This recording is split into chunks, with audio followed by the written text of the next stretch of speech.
The year is 865. Along the eastern coastline of Anglo-Saxon England, the Great Heathen Army has arrived, a massive coalition of Norse warriors seeking conquest rather than mere plunder. 400 longships, shallow-draft oak vessels powered by wool sails and rhythmic rowing are beaching upon the sandy shoals of East Anglia. 4,000 hardened Vikings, equipped with pattern-welded swords, bearded axes, and round shields of lindenwood, disembark to establish a fortified camp.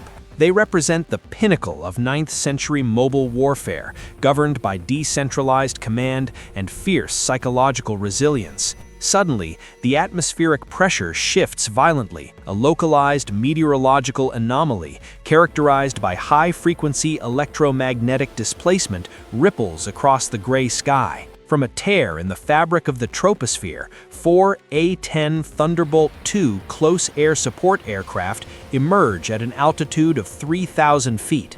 The low-frequency drone of their twin General Electric TF-34 GE100 turbofan engines replaces the sound of the crashing waves, creating an immediate acoustic shockwave that ripples through the Norse ranks.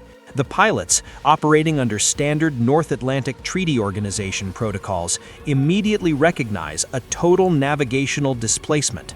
Their inertial navigation systems and global positioning arrays show zero satellite connectivity, indicating a total temporal or geographical rupture. However, the mission remains constant: neutralize the perceived hostile force currently occupying the landing zone. On the ground, the Vikings witness the 4 iron shapes, perceiving them as physical manifestations of celestial wrath, yet their discipline holds. They form a massive shield wall, overlapping their wooden defenses to create a continuous barrier of iron-rimmed timber. They do not know that they are facing a weapons system designed to shred Soviet tank divisions. Each A-10 Thunderbolt II is built around the GAU-8 Avenger, a 30mm 7-barrel Gatling-style autocannon capable of firing 3,900 rounds per minute. The aircraft are armored with a titanium bathtub weighing 1,200 pounds, designed to withstand 23mm anti-aircraft fire, making them essentially invulnerable to any kinetic energy a 9th century composite bow or hand-thrown spear can generate. The engagement begins at a distance of 4,000 yards. The lead pilot, designated Blue 1, selects the primary target, the dense cluster of 400 longships. He toggles the armament switch to the gun setting. As the aircraft dives at an angle of 30 degrees, the nose settles on the target through the head-up display. The pilot squeezes the trigger. The first burst lasts exactly 2 seconds, or 130 rounds of 30mm armor-piercing incendiary shells. Each projectile, containing a depleted uranium penetrator, travels at 3,440 feet per second. When the rounds impact the oak longships, the kinetic energy transfer is catastrophic. The shells do not merely pierce the wood, they cause a hydrostatic shock within the timber, shattering the hulls into thousands of jagged splinters that act as secondary fragmentation. In the span of 6 seconds, the first 10 ships are reduced to driftwood, and the incendiary component of the shells ignites the dried pitch used for waterproofing, sending pillars of black smoke into the sky. Simultaneously, on the left flank, Blue 3 and Blue 4 descend to 500 feet for a low-level strafing run against the 4,000 warriors massed on the beach. The Vikings, seeing the low-flying craft, launch a volley of hundreds of arrows. The projectiles bounce harmlessly off the reinforced aluminum skin and the armored glass of the canopy, which is designed to resist small arms fire. The response from the A-10 Thunderbolt II is a long, continuous burst of high-explosive incendiary ammunition. The 30mm rounds impact the sand with the force of miniature grenades. The shield wall, a tactic perfected over centuries of European warfare, offers zero protection. A single round penetrates 3 shields and the warriors behind them before detonating. The psychological effect is instantaneous. The Norsemen, despite their belief in a glorious death in battle, are faced with an adversary that functions beyond the laws of nature. After 1 hour of continuous fighting, the tactical situation shifts. The aircraft have destroyed approximately 150 longships and neutralized 800 combatants. However, the logistical fragility of the modern unit begins to manifest. The pilots receive low fuel warnings on their multi-purpose displays. Each turbofan engine is consuming fuel at a rate that limits their loiter time in this high-thrust environment.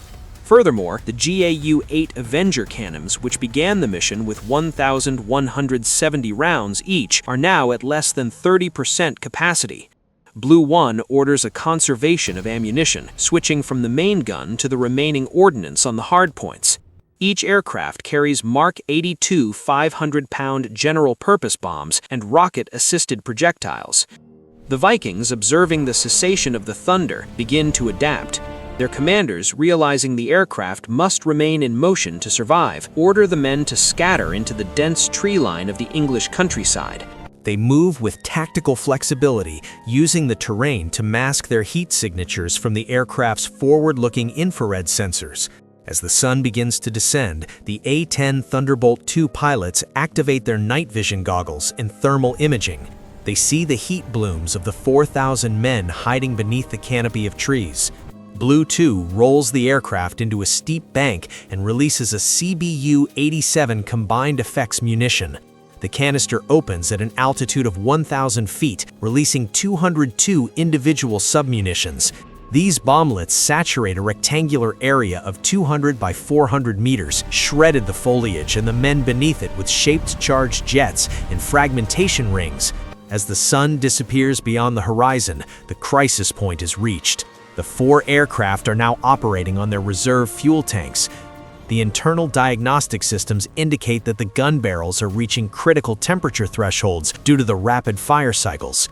One aircraft, Blue 4, reports a mechanical warning. The ingestion of organic debris, remnants of the wooden ships and sails, has caused a minor compressor stall in the port engine. The pilots must make a decision based on NATO's standard operating procedures: remain in risk of flameout or climb to altitude to maximize glide range in hopes of finding a return rift. The Vikings, now reduced to approximately 2,500 effective warriors, have lost their fleet and their primary means of retreat.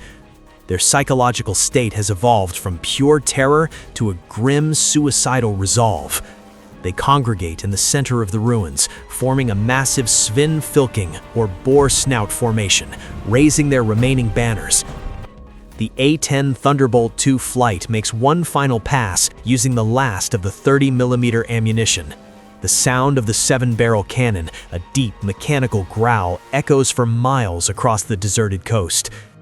When the last shell is spent, the 4 aircraft pull into a vertical climb. Their afterburners, though the A-10 lacks them, the high power setting produces a visible glow, lighting the dark sky. They vanish into the clouds, leaving behind a battlefield of burning oak, shattered steel, and a historical timeline forever altered by the arrival of the apex of 20th century aeronautical engineering. The remaining Norsemen stand in the silence, the great heathen army, broken not by the swords of Wessex, but by the kinetic fury of a future they cannot comprehend.